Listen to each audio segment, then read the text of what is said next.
Bonjour à tous et bienvenue sur la chaîne Kung Fu Philosophie. Aujourd'hui, on va parler de la position du dragon. Alors, position du dragon, pas vraiment, et oui aussi, je vous explique pourquoi. Durant mon apprentissage du Hongga, on m'a appris que la position du dragon s'appelait Kei Long Ma.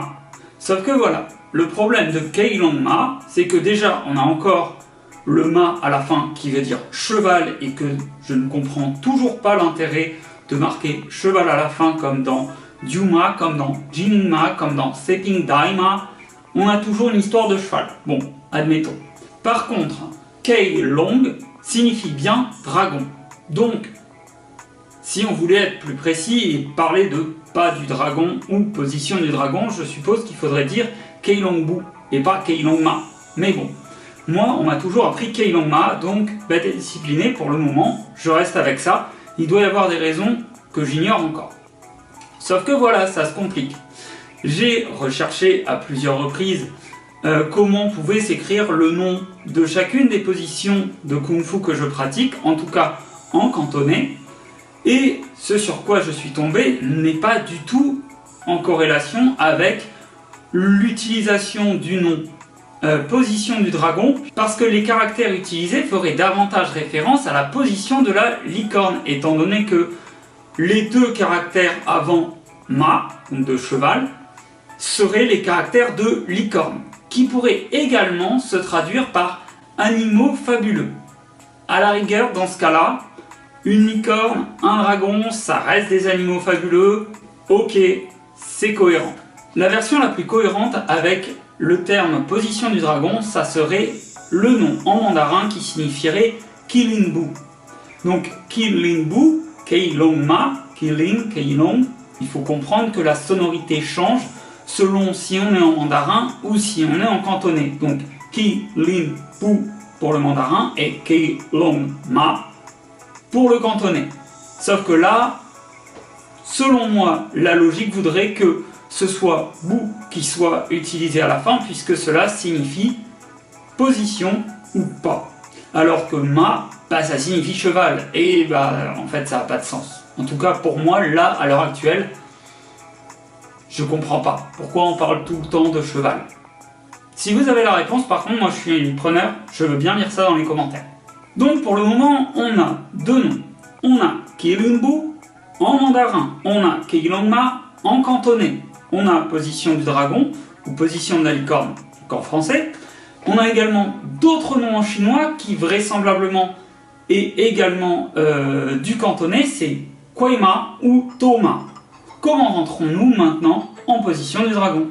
Donc pour entrer en position du cavalier, je peux comme d'habitude partir de la position du cavalier, ouvrir un pied, par exemple le pied gauche, et dans ce cas-là, avancer le pied droit. Donc là, bien entendu, je me décale par rapport à l'espace. Et les orteils vont être face vers l'extérieur. D'accord? Pas vers l'intérieur. Là, c'est pas bon. Là, c'est bon. Maintenant, mon talon, il est relevé. Mon pied ici devant, il est à plat. Et j'ai 70% de ma masse sur la jambe avant et 30% de ma masse sur la jambe arrière. Je vous montre ça de face. Donc je suis ici, j'ouvre mon pied, je transfère et je suis en position du dragon. L'autre moyen d'entrer en position du dragon, c'est simplement en pivotant sur ses pieds. On est ici et hop, je pivote et je suis en position du dragon. Même chose de l'autre côté, hop, et je suis en position du dragon. De face, je suis là, hop, je pivote, je suis en position du dragon. La position du dragon, c'est aussi ce qu'on appelle une position de transition. Ça n'est pas une position dans laquelle on va rester, c'est une position dans laquelle on va plutôt se rééquilibrer. Par exemple, quelqu'un va me pousser, je me rééquilibre, et je donne un coup de pied, par exemple. Ou alors, je suis ici, quelqu'un essaye de me faucher la jambe, hop, je recule en position de dragon, je lève, je donne un coup de pied. C'est également une position qui permet de passer très facilement en position du cavalier ou très facilement en position du chat.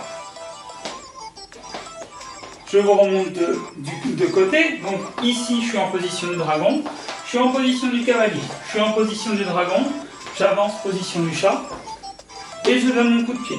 Donc dans les avantages, c'est que c'est une position de transition qui va nous permettre de nous rééquilibrer assez rapidement et de passer très rapidement à une autre position, donc position souvent du cavalier ou alors position du chat.